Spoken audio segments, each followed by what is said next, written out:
Why, hello there everyone, welcome back to Super Cat Bros. If you're questioning why I managed to get back in sound effects, well, you know that series I did on Five Nights at Froggy's, or was it with Froggy's?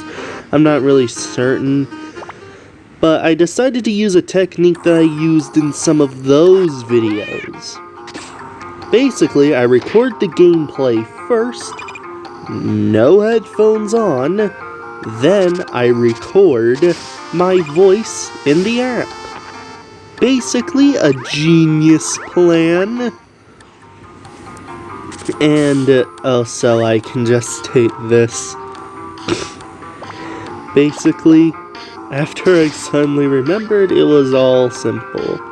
And I even edited this video before I added in the voice because it makes things so much easier. With Five Nights at Freddy's-like gameplay, you don't really edit it down that much. And even then, I can just state this, I die for a stupid reason here. Yeah. And then... is this one the run where I actually succeeded? Oh, who knows? Except for me. And just kidding, obviously.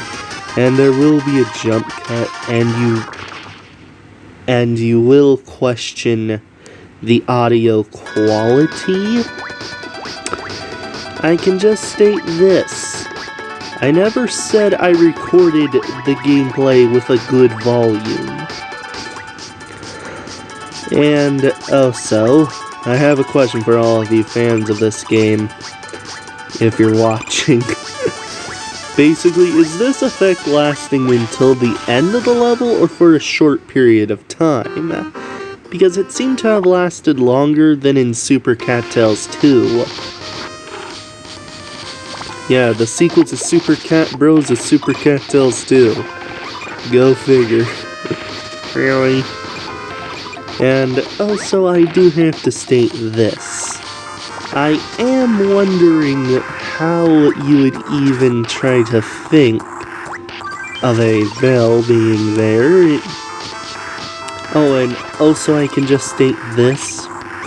This area is boring to me because I already played through it on a failed recording. Basically, I can just tell you this. The recording that I did and then accidentally deleted is basically gone for good. And it's the reason why you've seen more of the map being completed. And also, I can just tell you this, I did trim down this video a little, and also I tried to add in transitions, they didn't work. And also, at least I have all of the sound from the game in the video, not high quality. And also, here's how you relearn the terrible part of the game. Basically, you can't defeat the enemies. And the developer said it was because they wanted a pacifist design. So I can just state this. It's pretty much a dumb idea in my opinion, because, well, think of it like this. In all great platformers, what's one of the things that you do? You defeat your enemies. And I can just state this. If you can't defeat the enemies, they're like obstacles in your way. You can technically defeat them in this game, but you have to be careful not to touch two enemies or get knocked back due to terrible game design. Sorry, I just suddenly needed a cough there. And plus, I can just state this. If I were to tell the game developer that this game isn't really the greatest in terms of design, but overall for a smartphone platformer, it's better than Sonic 1 and or Sonic 2 in terms of the design, and the controls are somehow simpler. Really, if you're wondering why you never really see a virtual D-pad and button, it's because the game doesn't use those. The game uses, well, kind of the exact opposite. Basically, you see the two sides of the screen, that's your controller. Basically, you just tap the sides, and then you're good to go. It's a simpler control scheme, and it would only work on mobile, but as far as I know, these games aren't getting a PC port anytime soon. And if they were, I would say they should get a bundle deal, because they're mobile games. And also, I do have a bit of a question for literally any game designers out there.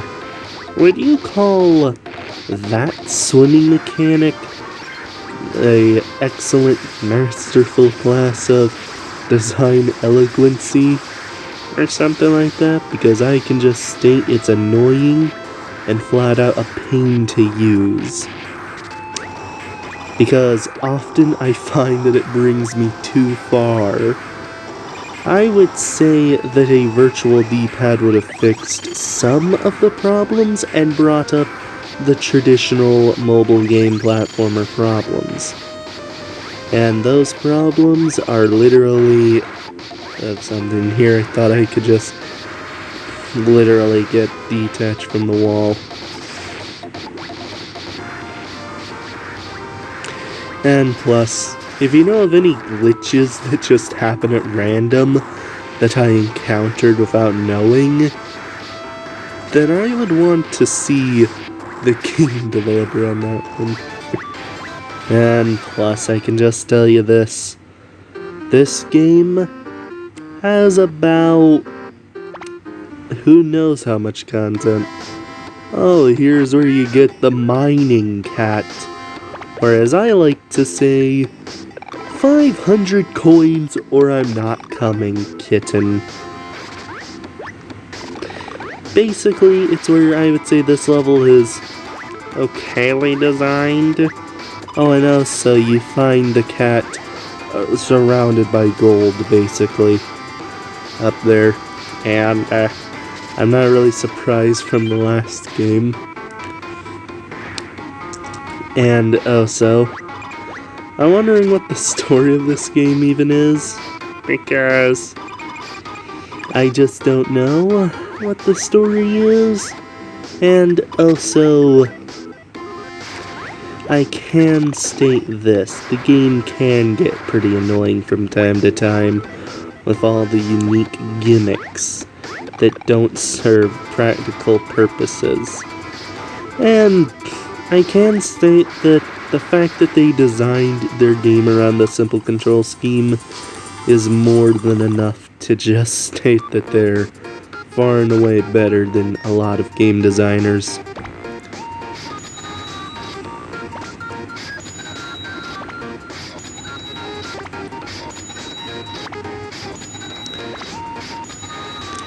And also, I can tell anyone this. When it comes to this game, I would say that, well, I can literally state that I suffered through these levels after having to get back to them.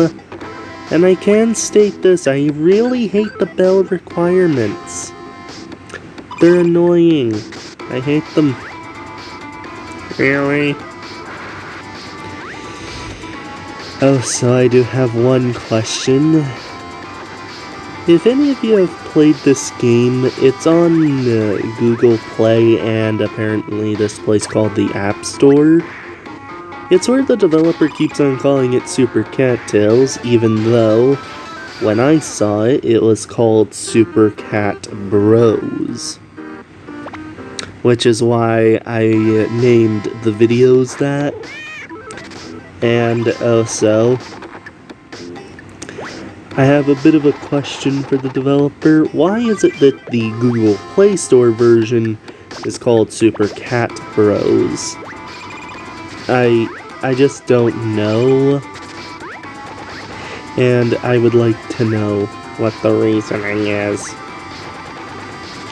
And also, if there was one enemy that I could delete from video game history if I could, I would be tempted to go for the Creeper from Minecraft. And the only reason why I literally state that is because the Creepers are just the worst. And also, I can state this. The simple fact that this game is, well, literally around the mobile games section, it is where this game will be either a one-time run-through only, or something far different. And also, I can tell you this. I am also watching the video while I'm recording this voice, and let me just state, you know those sections that look like bottomless pits in this level? Well, those little holes. I actually mistaken that one right there for a bottomless pit. Yeah, I was wise to do so because I had years of, well, muscle memory in a way. So I developed the instincts necessary, and this game had me go against them. And plus, it's where it's a clear indicator that the rules weren't being followed. That or they set up the rules earlier but forgotten to say.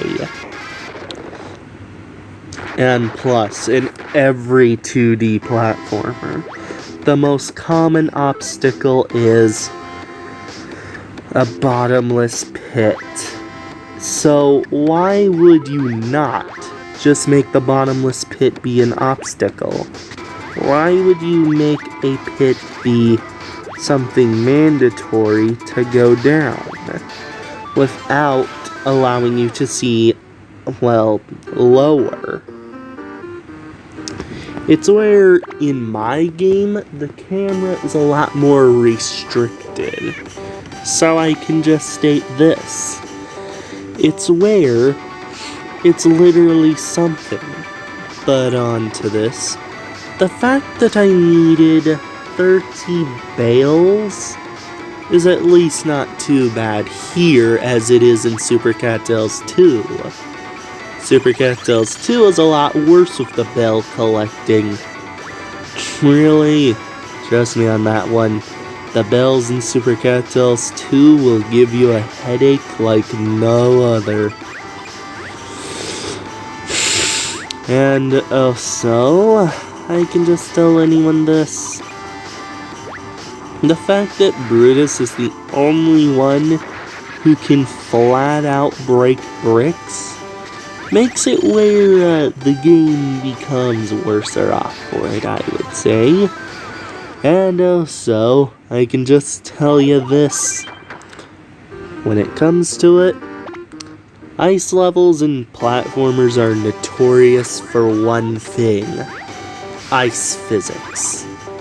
And this game does a better job dealing with those than any other. I didn't say it does a perfect job, but it does a better job than most. And also, I can just state this. The simple fact that this game is where, at the ice area, I started to retrieve a little bit of fun from the game. I can just state this. This section of the game is not what I like. Really. And also, if I were to literally be telling you that the coins in this game are literally numerous. It's where I can just tell you this. The fact that I did a jump cut there is flat surprising. And also, here is where the key is. Basically, you go this way, you collect the 3 coins, you go up, you do a jump, and you do another... No, wait. Actually, yeah, you do another jump. And then you climb up, and then another jump. Let you get the key, so you have to go back for it, which means you need another jump, and then to go up there, and then get onto the moving platform, and then get hit from the moving platform, just to get back onto a moving platform, and then to jump over to the key. That is a long way of doing it, but no one said that I was going to say the short way. Hey, I got an achievement. Nice. Nice. And also, I can tell you this. If I were to literally be telling someone that... Wait a minute. Is that what I think it is? Oh, it is. I'm actually showing extra content. And then non-content. Maybe I should have edited that down. No, I already did in a way. Really? And 4-4. Let me tell ya, not a very bad area to be. It was actually quite okay. And also, it would be better if I could defeat the enemies. Just saying. And maybe it's bad to me because I couldn't defeat my enemies. No, wait, not my enemies, I mean this game's enemies pool. And also, I can just state this. If they don't take advantage of the fact that that cat can, well, the cats in general can open up for interesting puzzles where you would need all of the cats, well, it's where this game likely will never do that. The closest it comes to that is, well, simple enemies and obstacles, which is a true disappointment so far. Really, but I haven't really played the full game or all of the sequel. And plus, when it comes to this sequel, I'll literally be getting the premium package. And also, here's something that I can just state as fact. I do not like certain aspects of this game. It's where this game has some design choices that I deemed a little bit suspicious. And also, I can tell literally anyone this. I would not recommend to someone to, well, play this game if they're highly impatient when it comes to having to backtrack from time to time. But if they're okay with that, then I would say that's good.